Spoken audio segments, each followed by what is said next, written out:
मित्रों, आज मैं पहुंचा हूं एक उत्सव में शामिल होने के लिए। और ये जो उत्सव है ये तिलक समारोह है और मेरे साड़ू भाई की लड़की का तिलक हम लोग यहाँ पे चढ़ाने आए हुए हैं।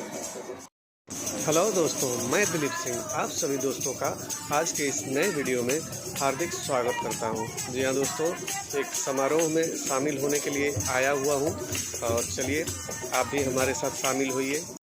और मित्रों, इस तिलक समारोह का आयोजन भी लॉकडाउन के दौरान ही किया गया है और काफ़ी सावधानी बरती गई है, पर फिर भी हम लोग के जो रीति रिवाज हैं वो ये संभव नहीं होने देते। और शादी और तिलक समारोह जैसे जो काम है उनमें जो सबसे टफ काम होता है दोस्तों वो इनका होता है। जी हाँ, जो फोटोग्राफ़र होते हैं, जो कैमरामैन होते हैं, जो वेडिंग शूट करते हैं या तिलक समारोह शूट करते हैं, काफ़ी लोड रहता है।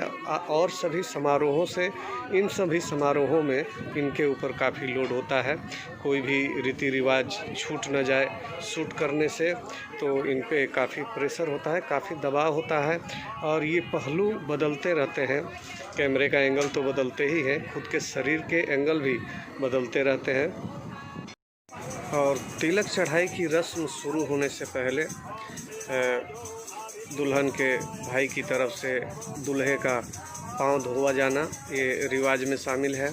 और ये एक तरह का सम्मान है वधू पक्ष से वर पक्ष को, और ये सम्मान काफ़ी अच्छा है, अभिभूत करने वाला है। मित्रों, बिना एक दूसरे को छुए हुए हम लोग काफ़ी सारे रीति रिवाज नहीं कर पाएंगे, जैसे आप पंडित जी को अभी देख रहे हैं। और ये शगुन की कुछ वस्तुएं हैं जो दुल्हन के घर से आई हुई हैं। और अब शुरू हुआ तिलक चढ़ाई का रस्म, और सबसे पहले धोती से शुरू हुआ है। जी हाँ, और अब बाकी के जो चीज़ें हैं वो चढ़ाई जाएंगी। चारों तरफ हर्ष का माहौल है और अभिभावक भी काफ़ी प्रसन्न नज़र आ रहे हैं। और आए भी क्यों ना, आज घर के साहबजादे की तिलकोत्सव हो रही है और 4 दिन बाद शादी होगी। दुनिया में भारत देश की जो अपनी अलग पहचान है, वो पहचान दुनिया से जो हमें अलग करती है वो हमारे संस्कार हैं, हमारे रीति रिवाज हैं, हमारे पहनावे हैं। और ये सब कुछ आप देख रहे हैं। लॉकडाउन होते हुए भी कुछ नियम सिस्टम, जो कायदे हमारे पूर्वजों ने हम लोगों के लिए बनाए थे, उसको भी साथ साथ लेके चलना होता है। और आप देख सकते हैं कि अगर सोशल डिस्टेंसिंग का पालन किया जाएगा मित्रों, तो फिर काफ़ी सारे रिवाज हैं, रस्म हैं जो पूरे नहीं हो पाएंगे। और आप देख पा रहे हैं कि किस तरह चीज़ों का एक दूसरे के हाथों में आदान प्रदान किया जा रहा है। और बिना दूल्हा को टच किए उसके माथे पर ठाकुर जी मोर कैसे बांधेंगे दोस्तों, अगर सोशल डिस्टेंसिंग का पालन किया गया। हाँ, एहतियात ज़रूर बरता जा सकता है। और इस तरह के समारोहों में दोस्तों सारा पावर जो है वो हमारे पंडित जी द्वारा जनरेट होता है। जी हाँ, और काफ़ी उत्साह में रहते हैं पंडित जी जो होते हैं। और हमारे ठाकुर जी जो होते हैं, हमारे जो हजाम सर होते हैं, भले उनका चेहरा थोड़ा आपको लटका हुआ मिलेगा, परंतु जो हमारे पंडित जी होते हैं वो काफ़ी उत्साह से लबरेज रहते हैं।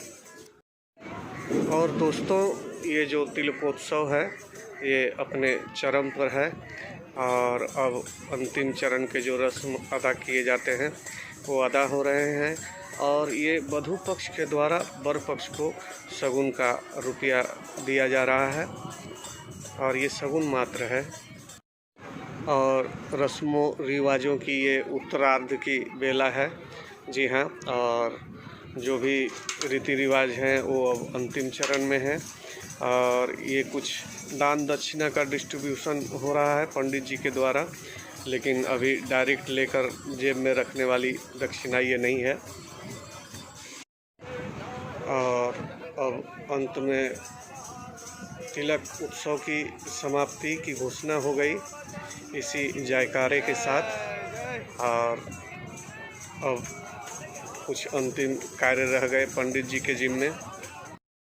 सारे रस्मों रिवाज संपन्न होने के बाद ये दुल्हन के घर से आया हुआ धान है मित्रों, और इस धान के 2 हिस्से होंगे और एक हिस्सा जो है वो दूल्हे के घर रह जाएगा और दूसरा जो हिस्सा है वो वापस दुल्हन के घर चला जाएगा।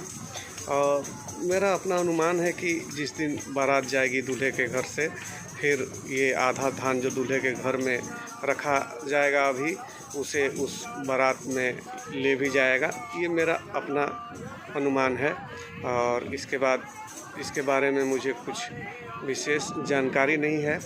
और देखेंगे उस दिन भी जो कुछ बन पड़ेगा विवाह के दिन, वो आप सबों के सामने प्रस्तुत करने की कोशिश करूँगा और देखूँगा कि ये धान उस दिन वहाँ पे यूज होता है या नहीं। और दुल्हन की पिता की तरफ से तिलकोत्सव समाप्ति की घोषणा हो चुकी, ये शगुन के आखिरी बटाई के साथ। और गौर से देखिए इस जगह को मित्रों, यही वो स्थल है जहां हमारा स्वागत होगा, एक से बढ़कर एक पकवानों के साथ, मिठाइयों के साथ। और मित्रों भोजन उपरांत जो है हम लोग यहाँ बैठे हैं और पंडित जी तिथियों का मिलान कर रहे हैं।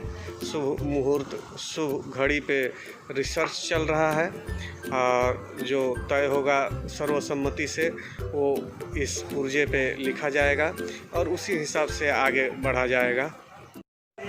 और हम सबों की विदाई के अंतिम बेला में ये एक महत्वपूर्ण क्षण, और आप देख रहे हैं मंत्रोच्चारण के साथ दोनों समधी जो हैं वो शगुन का आदान प्रदान किए और ये मिलनी हो रही है। ये दोनों समधी हैं, बच्ची के पिता और बच्चे के पिता, यानी कि दूल्हा और दुल्हन के पिताओं का मिलन है और काफ़ी सुखद क्षण है ये। और यहीं पे वादा होता है आने का। और मित्रों फाइनली ये जो तिलकोत्सव का कार्यक्रम है वो मैं निपटा के अपनी दुकान पे चला आया और अब 27 तारीख को बारात जाने की तैयारी है। हालांकि मैं वधू पक्ष की तरफ से हूँ तो मैं वधू के घर पहले पहुँच जाऊँगा। मेरे साड़ू भाई के लड़की की शादी है तो वधू पक्ष से हूँ मैं, तो मुझे पहले एक दिन पहले वहाँ उपस्थित हो जाना पड़ेगा अपने साड़ू भाई के यहाँ। और मित्रों अगर कोई भी वीडियोज़, मेरे कोई भी वीडियोज़ अगर आप सबों को किसी भी कारण से पसंद आते हो तो प्लीज़ जो नए हैं वो मेरे चैनल को सब्सक्राइब ज़रूर कीजिएगा। लाइक, कमेंट और शेयर ये तो आपका जिम्मेदारी बनता है और आपको इसमें मेरा सहयोग करना ही होगा। और इसी के साथ जय जवान, जय किसान और जय विज्ञान दोस्तों।